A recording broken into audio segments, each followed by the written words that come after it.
Oi, é um prazer estar aqui com vocês. Para quem me conhece, sabe que o meu nome é Beta Santos. E aqueles que estão me conhecendo agora, já estamos apresentados. Eu gosto muito de ler. E noto que as pessoas nesse tempo moderno não têm tanta disposição ou tempo para ler. Então eu pensei em fazer uma atividade e vi que no YouTube já tem pessoas que pensaram a mesma coisa. Mas eu quero compartilhar com vocês alguns livros que eu estou lendo. Compartilhar de que forma? Eu venho aqui todo dia e leio um capítulo e a gente conversa um pouquinho, eu falo um pouquinho desse capítulo e todo dia então a gente vai se encontrar nesse momento gostoso, né, com esse objetivo ainda mais interessante. O livro que eu trago para vocês pela primeira vez, trago por interesse próprio porque eu estou lendo e estou adorando. Eu sou muito mística, gosto muito de compreender, mística, esotérica, filósofa no entendimento, aguardando a palavra, né? Filósofa no sentido de pensante de mim mesmo. E achei um livro que eu estou achando interessantíssimo, gente. O Quinto Evangelho, a mensagem do Cristo segundo Tomé. O Quinto Evangelho, a mensagem do Cristo segundo Tomé. Tomé é um dos apóstolos de Jesus, não é? Chamado também Dídimo Thomas, que é uma linguagem grega. E Dídimos quer dizer gêmeos. A gente já ouviu falar, algumas pessoas talvez já devam estar falando, Jesus tinha um gêmeo de tão parecido. É Tomé. Tomé nasceu na Galileia, né? Onde hoje é Israel, Palestina, e morreu na Índia. Depois que Jesus morreu na cruz e tudo, cada apóstolo tomou o seu caminho. E esse caráter místico de Tomé, de interpretação metafísica, né, da linguagem de Jesus e do porquê da vinda de Jesus, ele não se contentou com uma análise linear do que Jesus dizia e aprofundou nas palavras de Jesus. Então, por isso mesmo, ele foi para a Índia, né? E lá tem a igreja de São Tomé, a Basílica de São Tomé, onde tem os restos mortais de Tomé. Então vamos ao livro. Eu vou ler hoje a capa do fundo, vou ler a orelhinha do livro, explicando o que vem ser. A gente vai falar um pouco, não é? Aqui, adiantando para vocês, fala que o livro foi encontrado na língua copta, e eu fui então já procurar no dicionário, através do Google, o que quer dizer o copta, também designado por copto, é uma língua que floresceu por volta do século III no Egito Antigo, da família linguística afroasiática. Bem pertinente aquele local. Mas vamos começar o livro. O Quinto Evangelho, a mensagem de Cristo segundo Tomé, Humberto Roden, a tradução em notas, um filósofo contemporâneo muito interessante, e a editora Martin Claret. A 8ª edição. É o livro que eu estou lendo. Não sei se já existem outras. Então, na capa do verso diz o seguinte. Descoberto em 1945 no Alto Egito, escrito em língua copta. Nós já vimos que a língua copta é uma língua que existia no século III, no Egito, que tem influência afroasiática. Então, ele é em língua copta. Este evangelho constitui um dos maiores acontecimentos dos tempos modernos. O evangelho segundo Tomé são as palavras originais. Então, aqui as palavras que Tomé escreveu, diz aqui na capa, que ele só transcreveu a linguagem de Jesus, o que Jesus falou, a logia. O vivo, eles falam Jesus o vivo, ditas secretamente a seus discípulos, e vem confirmar os evangelhos canônicos, ratificando sua autenticidade.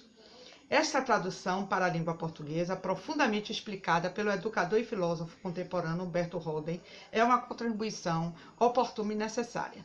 Olha, o que Tomé transcreve do que Jesus escreve já é uma delícia, mas sob a interpretação de Humberto, olha, é uma delícia. Você faz análises, descobertas, confirmações interessantes da linguagem mística do que Jesus queria dizer. Então vamos lá para a orelha. O Quinto Evangelho. Se não lhe vir nas mãos a marca dos cravos, e não meter o dedo no lugar dos cravos, e não lhe introduzir a mão no lado, não acreditarei absolutamente. Essas são palavras de Tomé. São Tomé é aquele que vê para crer. Então, esta dúvida assinala a fugaz passagem do apóstolo Tomé pelos evangelhos. Porque não se tem muito nos evangelhos canônicos os ditos de Tomé, os escritos de Tomé. Né? O que se fala de Tomé, o que ele ficou conhecido foi o ver para crer. E a Bíblia ainda reporta esse ver para crer como uma forma de falta de fé. E não é. Nós vamos ver aqui a percepção mais alongada, o olhar mais metafísico, como eu já falei, mais superlativo do que Tomé quer dizer. Exigiu, então, prova empírico-analítica, meter o dedo no lugar trapassado pelos cravos. Os cravos, não é, que furaram os pés e as mãos de Jesus, não são mãos, são punhos. São os punhos de Jesus que foram furados. E enfiar toda a mão no lugar por onde a lança entrou. Quer fazer, o que é que Tomé quer fazer? Olha que lindo, quer fazer como o cego, que às vezes é menos enganado do que os que enxergam. A exigência de Tomé transformou num dos homens mais famosos de todos os tempos. Aí volta-se agora para a história de Jesus. Quando Jesus voltou ao cenáculo, procurou Tomé com o olhar. Viera só por causa dele e dedicava-lhe um amor maior que todas as negações. Então ele olha e chama-o pelo nome, aproxima-se dele e diz: chega aqui teu dedo e vê minhas mãos. Vem com tua mão e mete no meu lado, aonde ele tinha recebido a lança.